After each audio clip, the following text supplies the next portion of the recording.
What's up guys, OpTic is here bringing you yet another video. Today I'm going to be talking about the rank system in Gears of War 4 and what we currently have and what I would like to see in future updates or patches of the game.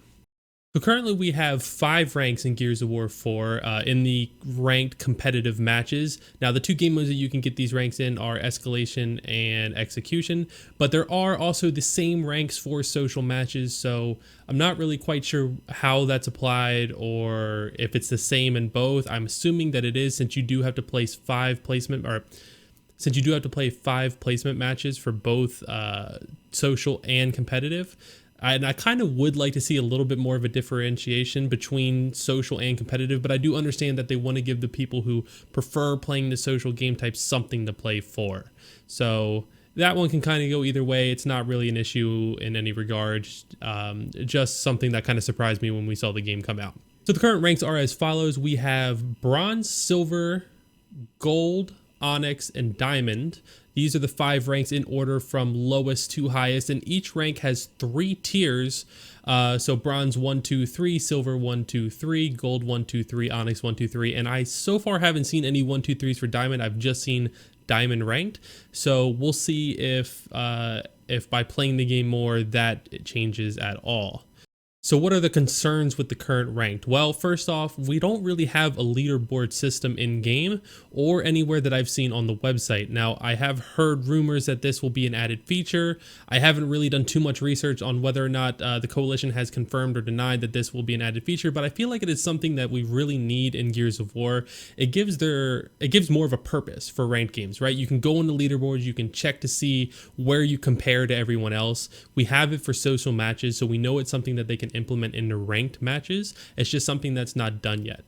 On top of leaderboards, I believe personally, being that I come from League of Legends, there should be something beyond Diamond. Now, I was a little bit confused as to why Onyx was between Gold and Diamond, when traditionally, especially in Halo, Onyx is a higher rank than Diamond. So Halo has Onyx and then Champion.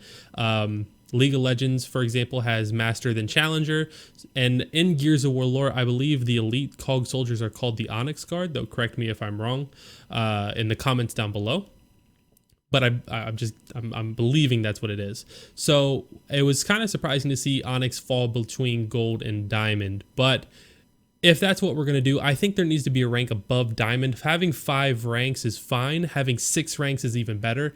And that 6th rank, that top tier, the upper echelon, in my opinion, should be a limited rank. It should be a group that is competitive, and that if you are not maintaining that top spot, then you fall out of that group. And it could be 200 players like League of Legends, it could be 100 players, it could be 50 players, it could be 300 players. They have to kind of judge that based on their player base in ranked matches, which I'm sure is information that the Coalition has access to. Have a 6th rank above Diamond and make it an exclusive 200, 100 people rank that is competitive. This will give people something to compete for. They'll strive to maintain that top spot, and add a decay system where if they're not playing, they can't just sit there and hold their rank. They actually have to keep actively playing, or their rank will go down over time. This is something that's used in League of Legends to prevent people just getting a spot and then sitting there. It keeps people playing. It keeps people excited to play. It gives competitive players yet another thing to compete for, and maybe casual players who aren't quite on the esports side but want to play a little bit more seriously, something to compete for as well. It also allows for organizations or for teams who are looking to pick up new players to go find players, outside of your traditional means.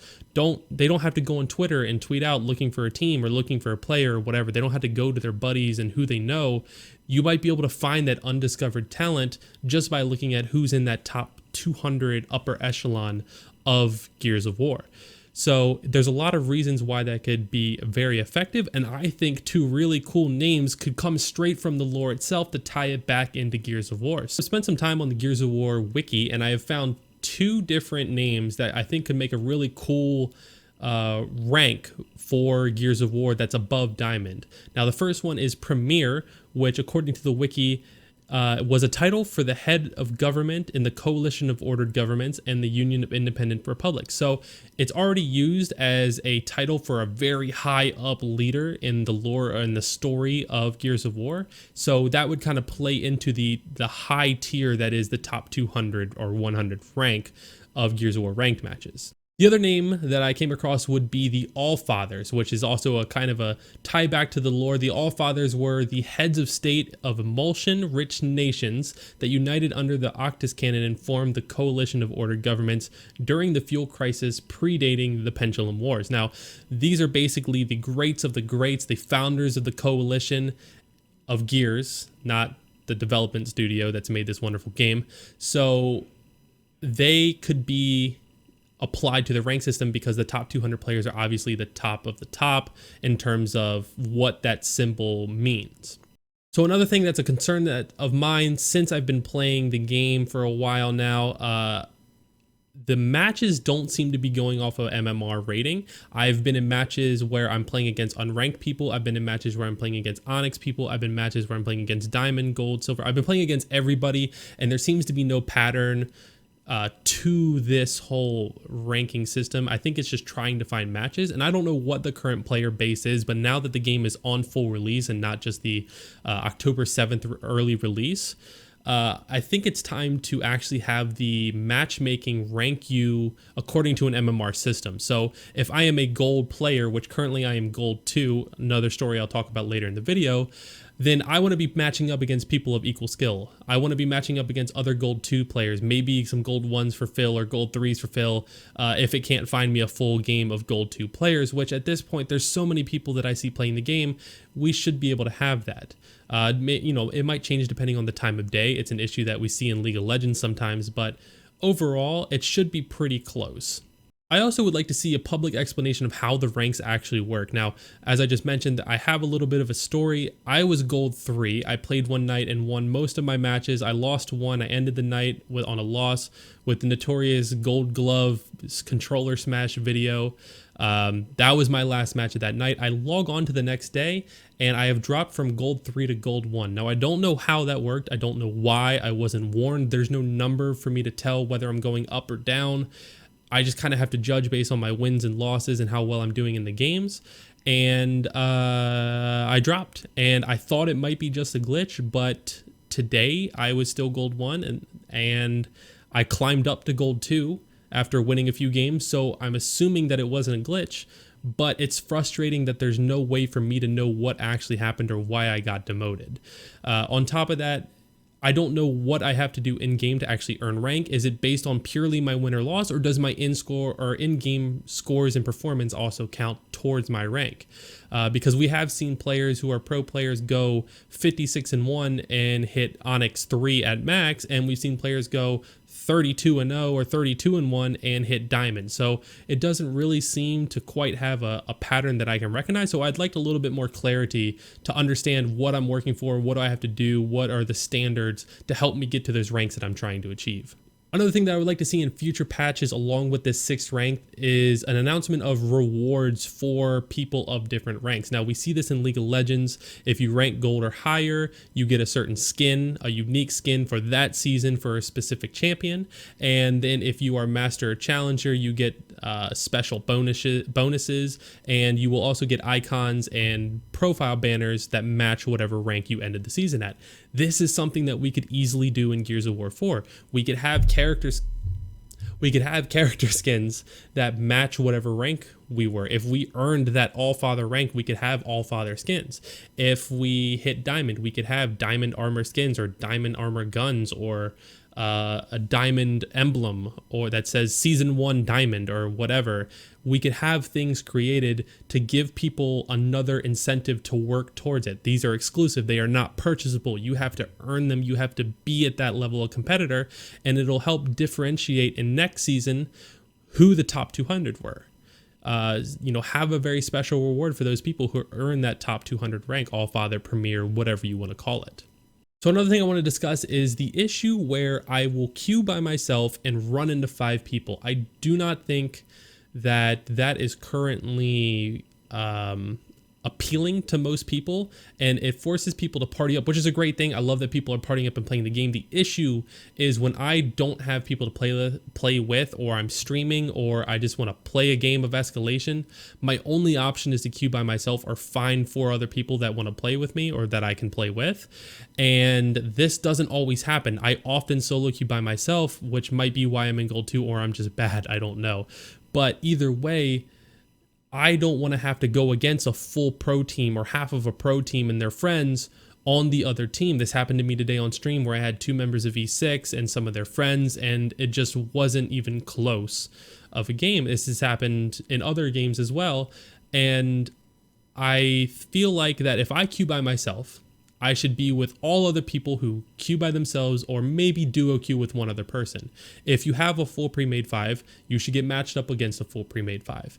This might cause issues in terms of how long it takes people to find matches. So maybe full pre-made of 5 can match up with a full pre-made of 4 plus 1, or, you know, whatever it could be. They could test it, they could figure it out, but there needs to be something where I'm not forced to just find random people to queue up with, so I have at least an Ice Cube's chance in hell to beat these people who are queued up as 5 and been playing as a solid group. Now, yes, I should be able to beat these people if I do want to rank up, but teamwork and communication is a very important part of escalation. I can attest to that as a pro coach. So having a solo player like myself who's with possible other solo players, or at least people who aren't talking, going up against a pre-made 5 who probably are talking on Skype or Discord or something like that, it makes it kind of difficult to win that way, and I end up getting a lot of losses because of that. A possible solution to this is to follow something like Rocket League's ranked queuing system, where you have different ranks for how many people you grew up with. So if you're grouping up by yourself, you have your solo rank, but if you're teaming with other people, you have a different rank that shows how well you play as a team. This could also help recruiters and people looking for team players rather than just people who can go into a pub match and stop, basically. The last thing I want to talk about is the fact that when I am in a lobby with 4 other people or however many other people, and I am not the leader, I cannot see my rank. There is no way for me to see my rank unless I quit out of the lobby and go queue up for a ranked match myself, or go to at least where you can select to queue up for a ranked match for yourself. I feel like the leaderboard should be viewable. Obviously, we mentioned this previously in the video, but I feel like I should be able to also see my rank, or perhaps have it in the lobby where it shows the list of players who are there. Have it listed next to each player's name what rank they are, or if they're doing their placement matches, just the little emblem. Because not having the ability for me to see my rank doesn't let me know if I've ranked up or not, and it makes this whole process of ranking up and grinding more difficult, especially or specifically when you are with other people or your friends or your teammates. Thank you guys so much for watching this video. I hope you enjoyed my discussion of the current Gears of War 4 rank system. I think Gears of War 4 is the best title of the franchise, and I am excited to see how much effort Coalition has put into this and how much they are working with the community and taking our feedback and making the changes that are needed. And these are some of the things that I would like to see added or changed with the ranked system. Now, if you guys have suggestions or ideas, make sure to leave them in the comments down below, and maybe we can discuss those in a future video. Thank you guys so much for watching. Make sure to click subscribe to my YouTube channel so you can see future videos where I discuss other aspects of Gears of War 4 or just play some ranked games. And that's going to be it for this one, so I will see you guys in the next video.